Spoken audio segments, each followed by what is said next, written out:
Hello everyone, कैसे हो आप सभी। स्वागत है आप सभी का आपके अपने यूट्यूब चैनल एमएस इंग्लिश में। दोस्तों, आज हम डिस्कस करने वाले हैं बहुत ही इंपॉर्टेंट टॉपिक अंग्रेजी का, जो आप सभी के लिए बहुत ही हेल्पफुल होने वाला है। दोस्तों, आज हम डिस्कस करेंगे एक्टिव और पैसिव वॉइस के बारे में। दोस्तों, आज एक्टिव और पैसिव वॉइस डिस्कस करेंगे। ये हाई स्कूल और इंटर के लिए यानी 10th और 12th के लिए बहुत ही इंपॉर्टेंट टॉपिक है। ये हर बार इंग्लिश की परीक्षा में पूछा जाता है। तो दोस्तों, इस टॉपिक ये 2 नंबर का टॉपिक है।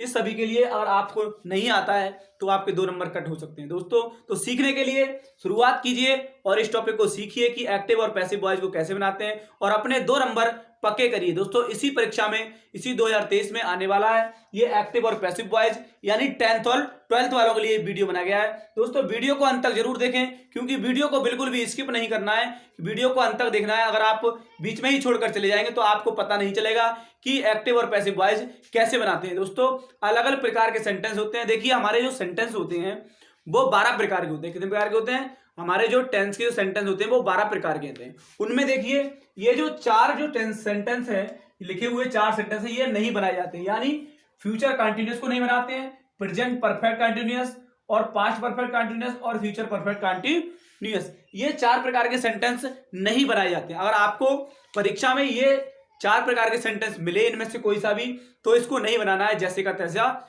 लिख देना है। देखिए, 4 प्रकार के सेंटेंस बिल्कुल भी नहीं बनाए जाते हैं। देखिए, अब हमारे 12 प्रकार में से 4 प्रकार जब कट कर दिया हमने, तो कितने प्रकार बचे? 8 बचे। तो 8 प्रकारों को सीखना है। उन्हीं 8 प्रकारों में से आप सभी के लिए एग्जाम में सेंटेंस देखने को मिलेगा, वो एक्टिव से आपको पैसिव बनाना होगा। तो देखो, ज्यादा देरी ना करते हुए समझते हैं वीडियो को और सीखते हैं कि कैसे हम इन सेंटेंसों को बनाते हैं। देखिए, यहां पर हम डिस्कस करने वाले हैं एक्टिव और पैसिव वॉइस के बारे में। किसके बारे में?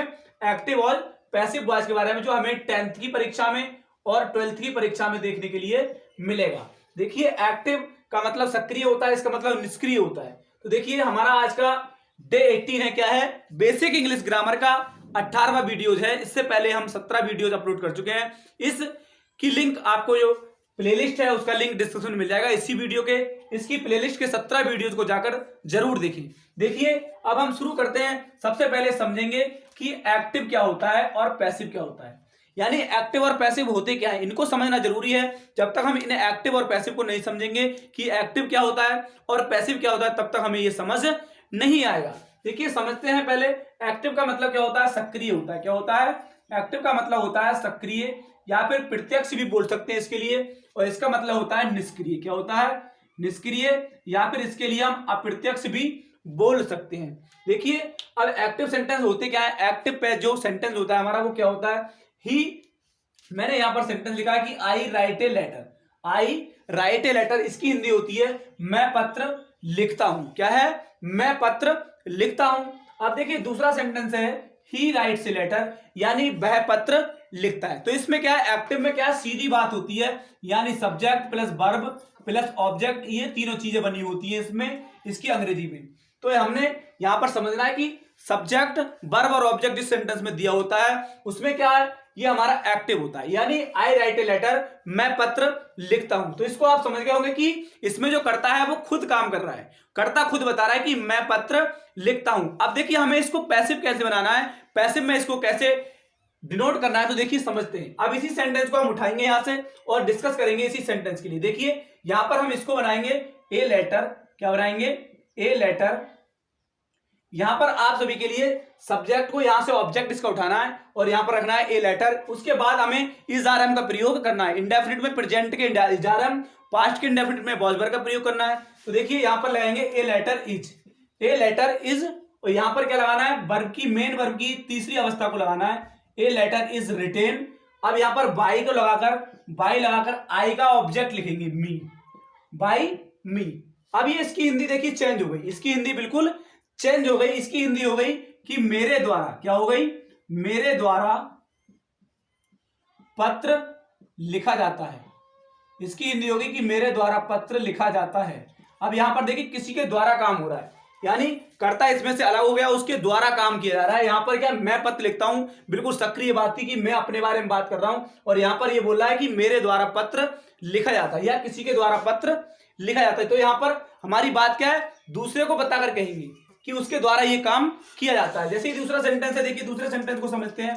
दूसरा सेंटेंस यहां पर दिया ही राइट्स लेटर, तो इसके लिए बनाएंगे ए लेटर इज, इसमें भी देखिए ईएस लगा हुआ तो इसको लगाएंगे रिटेन, क्या लगाएंगे रिटेन, यहां पर लगाएंगे बाय हिम, देखिए ही का ऑब्जेक्ट होता है हिम। अब देखिए ऐसे इन सेंटेंसों को बनाते हैं। उम्मीद करता हूं कि आप पैसिव और एक्टिव के बारे में समझ गए होंगे कि कौन सा सेंटेंस एक्टिव होता है और कौन सा सेंटेंस पैसिव होता है। अब देखिए इसमें डिस्कस करने वाले हम इन 8 पार्टों को, जो हमारे टेंसेस के 8 जो 12 पार्ट होते हैं, उनमें से ये 4 पार्ट हमने पहले ही कट कर रखे हैं, क्योंकि इन चारों सेंटेंसों को बनाया नहीं जाता है, पैसिव में बनाया नहीं जाता है। फ्यूचर के कंटिन्यूअस और फ्यूचर का परफेक्ट कंटिन्यूअस और प्रेजेंट का परफेक्ट कंटिन्यूअस और पास्ट का परफेक्ट कंटिन्यूअस, चारों सेंटेंस नहीं बनाया जाता है। जहां पर भी आपको परीक्षा मिले तो इनको कट कर देना है, इनको नहीं बनाना है, जैसे का तैसा लिख देना है। अब जो हमारे 8 प्रकार के सेंटेंस बचे हैं उनको हम एक एक करके डिस्कस करेंगे। देखिए दोस्तों, समझते हैं सबसे पहले किसके, प्रेजेंट के लिए। सबसे पहले प्रेजेंट का इंडेफिनिट समझेंगे, उसका एग्जांपल लेंगे कि प्रेजेंट के इंडेफिनिट को हम कैसे बनाते हैं, कैसे डिस्कस करते हैं। प्रेजेंट का इंडेफिनिट सेंटेंस लेंगे सबसे पहले। देखिए उदाहरण को लेंगे, पहले एक्सरसाइज समझेंगे कि चिल्ड्रंस, क्या लेंगे, चिल्ड्रन लाइक स्वीट्स। यहां पर एग्जांपल दिया है कि चिल्ड्रंस लाइक स्वीट्स, इसका मतलब होता है कि बच्चे मिठाई पसंद करते हैं। इसका जो हिंदी हो गई वो हो गई कि बच्चे मिठाई पसंद करते हैं, बच्चे मिठाई पसंद करते हैं। देखिए अब इसको हमें पैसिव बनाना है, क्या बनाना है, पैसिव बनाना है। देखिए इसमें रूल्स हमारा सब्जेक्ट वर्ब और ऑब्जेक्ट हुआ पहले में, और इसमें ऑब्जेक्ट को हमें पहले उठाना है, उसके बाद वर्ब को लिखना है, किसको लिखना है, वर्ब को, उसके बाद क्या लिखना है, हमें सब्जेक्ट को लिखना है। ये इसका रूल्स होता है। अब यहां पर इसके रूल्स को डिस्कस करेंगे। देखिए समझेंगे प्रेजेंट का इंडेफिनिट हम कैसे बनाते हैं। देखिए इसमें दिखाया कि चिल्ड्रंस लाइक स्वीट्स, यानी बच्चे मिठाई पसंद करते हैं। तो यहां पर हमें सबसे पहले लिखना है, क्या लिखना है, स्वीट्स। क्या लिखेंगे, देखिए इसको सेंटेंस को आपको बिल्कुल भी चिंतित नहीं होना है, इस प्रकार सेंटेंस को बनाना है। आपको क्रॉस का चिन्ह देखना है, पहले इस प्रकार क्रॉस का चिन्ह लगाना है कि सब्जेक्ट को हमें ऑब्जेक्ट बनाना है और सब्जेक्ट के लिए ऑब्जेक्ट बनाना है, ऑब्जेक्ट को सब्जेक्ट और सब्जेक्ट को ऑब्जेक्ट बनाकर लिखना है, और वर्ब जहां पर होती है वैसी की तैसी वर्ब को लिखना है। अब देखिए हमने सब्जेक्ट को उठाना है, यहां से ऑब्जेक्ट हमने उठाया, तो यहां पर बनाएंगे स्वीट, क्या लगाएंगे, स्वीट्स। अब स्वीट्स क्या है, बहुत सारी मिठाई है, तो इसमें हम प्रयोग करेंगे आर का, स्वीट्स आर। आप देखिए लाइक, आपको ध्यान रखना है पहले ही कि चाहे पैसिव कोई किसी का सेंटेंस का हो, उसकी थर्ड फॉर्म लगेगी, क्या लगेगी, वर्ब की तीसरी अवस्था को लेना, चाहे वो पास्ट का सेंटेंस हो, चाहे फ्यूचर का सेंटेंस हो, चाहे प्रेजेंट का सेंटेंस हो, आपको मेन वर्ब की तीसरी अवस्था को लगाना है। और हेल्पिंग वर्ब सब्जेक्ट को देखकर लगानी है, हेल्पिंग वर्ब हमें कर्ता को देखकर लगानी है, सहायक क्रिया कर्ता को देखकर लगानी है। कि अगर कर्ता हमारा बहुवचन होगा इसकी तरह स्वीट्स यानी बहुत सारी मिठाइयां हैं, तो हम बहुवचन का हेल्पिंग वर्ब लगाएंगे, और कर्ता हमारा सब्जेक्ट होगा यानी सिंगुलर होगा, तो उसके लिए हम एक वचन कर्ता की हेल्पिंग वर्ब को लगाएंगे। तो यहां पर समझते हैं स्वीट्स आर। अब यहां पर लाइक दिया है, तो लाइक की तीसरी अवस्था लगानी है, तो क्या लगाएंगे, लाइक्ड, क्या लगाएंगे, लाइक्ड। अब बात करते हैं वाई और चिल्ड्रन, क्या लगाएंगे, वाई चिल्ड्रंस।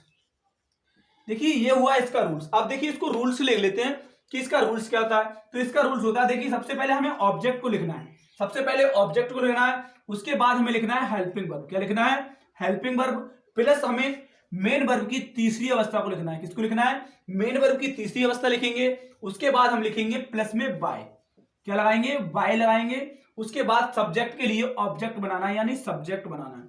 ये हुआ हमारा प्रेजेंट के इंडेफिनिट का रूल्स। किसका रूल्स हुआ, प्रेजेंट के इंडेफिनिट का रूल्स। ऐसे सेंटेंसों को बनाते हैं। अब देखिए एक एग्जांपल और लेते हैं और बनाते हैं सेंटेंस को। देखिए रवि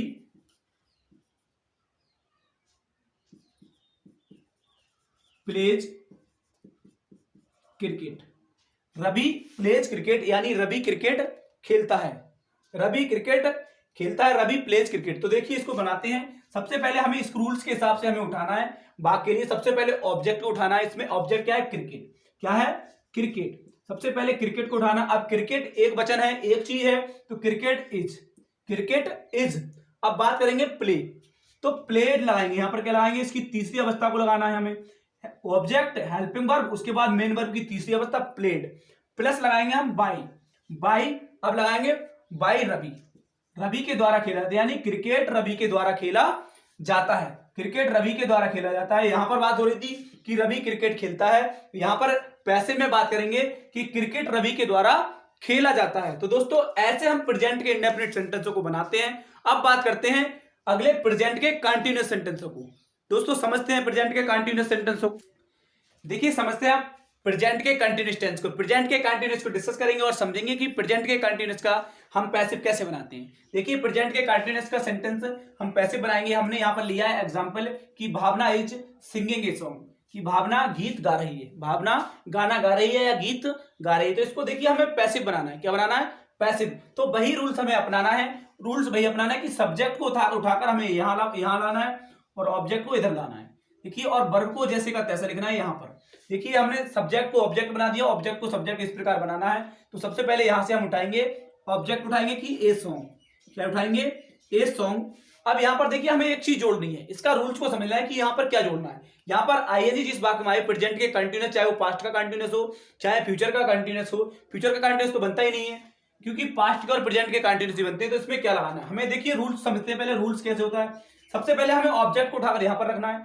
हेल्पिंग वर्ब हमारी जो दी होती है उसी हेल्पिंग वर्ब को लिखना है। उसके बाद क्या लिखना है? हमें हेल्पिंग वर्ब लिखनी है। ऑब्जेक्ट के बाद हेल्पिंग वर्ब प्लस हमें क्या लगाना है? बीइंग लगाना है। क्या लगाना है? बीइंग प्लस आईएनजी इसमें से हटा देंगे मेन वर्ब से। तो वहां पर क्या है? मेन वर्ब की हमें तीसरी अवस्था को लगाना है। प्लस हमें लगाना है, क्या लगाना है हमें? बाय। क्या लगाएंगे? बाय। उसके बाद हम लगाएंगे सब्जेक्ट यानी सब्जेक्ट, जो हमारा सब्जेक्ट होता है उसको लिख देंगे। ऐसे सेंटेंस ये होता है इसका रूल्स। अब देखिए रूल्स के हिसाब से हम बात को बनाएंगे कि ए सॉन्ग, एक गाना, इज का इज लिखेंगे यहां पर, जैसे का तैसा वर्ब लिखना है इज। सही है। अब यहां पर क्या लगाएंगे? बीइंग। क्या लगा देंगे? Being. A song is being. अब लगाएंगे संग। संग सैंग संग। क्या होता है इसका? संग होता है। संग थर्ड फॉर्म होती है सिंग की, तो इस संग। अब क्या लगाएंगे? बाय भावना। देखिए यहां पर हमने भावना इसलिए लिखा क्योंकि नाम का नाम लिखा जाता है। जो नाउन होता है उसको नाउन का नाउन लिखा जाता है। हमारे अन्य जो सब्जेक्ट होते हैं उनके ऑब्जेक्ट को हम लिख देते हैं। यहाँ पर नाम था तो यहाँ पर नाम का नाम लिखा। अब यहाँ पर इसका देखिए अर्थ को देखिए। भावना इज सिंगिंग ए सॉन्ग, यानी भावना एक गाना गा रही है। तो यहाँ पर इसका अर्थ वही रहना चाहिए, ऐसा नहीं उसका अर्थ चेंज हो जाए। जो इंसान गा रहा है वही गाना चाहिए। देखिए यहाँ पर ए सॉन्ग इज, एक गाना, इज बीइंग संग, गाया जाता है, गाया जा रहा है वाई भावना, भावना के द्वारा। तो देखिए यहां पर भी भावना गा रही थी और यहां पर भी भावना गा रही है। तो हमारा सेंटेंस का भाव चेंज नहीं होना चाहिए, भाव वही रहना चाहिए चाहे वाक्य कोई सा भी हो। देखिए यहां पर और सेंटेंस को बनाते हैं। देखिए I am playing football. I am playing football. देखिए यहां पर सेंटेंस है कि मैं फुटबॉल खेल रहा हूं, मैं फुटबॉल खेल रहा हूं। तो इसको कैसे बनाना है? इस रूल्स के हिसाब से बनाना है। घबराने की कोई जरूरत नहीं है। हमारा जो रूल्स होता है उसी के हिसाब से बनाना है कि सबसे पहले हमें नियम वही अपनाना है कि ऑब्जेक्ट को इधर लाना है, सब्जेक्ट को इधर चेंज करना है और वर्ब को जैसे का तैसा लिखना है। तो देखिए समझते हैं इसको। सबसे पहले यहां पर हम ये उठाएंगे ऑब्जेक्ट, ऑब्जेक्ट को उठाकर यहां रख देंगे कि फुटबॉल। क्या लिखेंगे? फुटबॉल। अब यहां पर एम दिया है तो एम लगा देंगे यहां पर, फुटबॉल एम। अब क्या लाएंगे? प्लेइंग में से आईएनजी को हटाकर बीइंग लगाएंगे यहां पर, बीइंग। अब यहां पर प्ले की थर्ड फॉर्म लगा देंगे प्लेड। क्या लगा देंगे? प्लेड। अब यहां पर बाई। अब देखिए बाई, अब यहां पर सब्जेक्ट है आई, तो आई का ऑब्जेक्ट लगाएंगे बाई मी, वाई मी। ऐसे सेंटेंस को बनाते हैं। अब देखिए यहां पर इसका भाव था कि आई एम प्लेइंग क्रिकेट, मैं फुटबॉल खेलता हूं। तो यहां पर football am being played, football खेली जाती है, खेली जा रही है बाय मी, मेरे द्वारा। अब देखिए यहां पर एक चीज को और समझ लेते हैं। बात को, वीडियो को अंत करने से पहले एक चीज को समझेंगे कि देखिए क्या होता है। आई का जो ऑब्जेक्ट होता है, आई का ऑब्जेक्ट होता है माई, ही का ऑब्जेक्ट होता है हिम। क्या होता है? हिम। बी का ऑब्जेक्ट होता है अस। क्या होता है? अस। और सी का ऑब्जेक्ट होता है हर। क्या होता है? हर। ये होते हैं इसके ऑब्जेक्ट। अब देखिए कहीं पर वाक्य में दे आ जाए तो दे का ऑब्जेक्ट होता है देम। क्या होता है? दे का ऑब्जेक्ट देम होता है। और देखिए एक से हमारा और बचा, क्या बचा? यू। यू का ऑब्जेक्ट क्या होता है? यू का ऑब्जेक्ट होता है यू, यू का ऑब्जेक्ट यू ही होता है। ये होते हैं इसके। अब बचा है हमारा एक इट, तो इट का ऑब्जेक्ट हम लगा देंगे इट्स। क्या लगा देंगे? इट्स। ये हमारे इतने सारे ऑब्जेक्ट होते हैं। इन सब्जेक्ट जो भी सब्जेक्ट आ जाए उनका ऐसे ऑब्जेक्ट चेंज करना है। तो दोस्तों ये रहे प्रेजेंट के इंडेफिनिट टेंसर को हमने समझा और पास्ट प्रेजेंट के कंटीन्यूअस सेंटेंसों को समझा। उम्मीद करता हूं ये वीडियो आप सभी के लिए अच्छा लगा और आप एक्टिव से पैसिव बनाना सीखे होंगे। दोस्तों हाई स्कूल और इंटर वाले के लिए बहुत ही इंपॉर्टेंट है ये टॉपिक, क्योंकि 2 नंबर आपके सभी के रह जाएंगे अगर आप करने नहीं आए। तो दोस्तों उम्मीद करता हूं कि आप सीखे होंगे अच्छे से और आप वीडियो आप सभी के लिए अच्छा लगा और पसंद आया और वाक्यों को बनाना सीख गए हो। तो दोस्तों वीडियो को लाइक कर देना और चैनल पर अगर पहली बार आए हो तो चैनल को सब्सक्राइब जरूर कर लेना। दोस्तों फिर मिलते हैं अगले वीडियो में, इनसे आगे के जो सेंटेंसेस बचे हैं उनको डिस्कस कल के वीडियो में करेंगे। तो दोस्तों thank you, best of luck.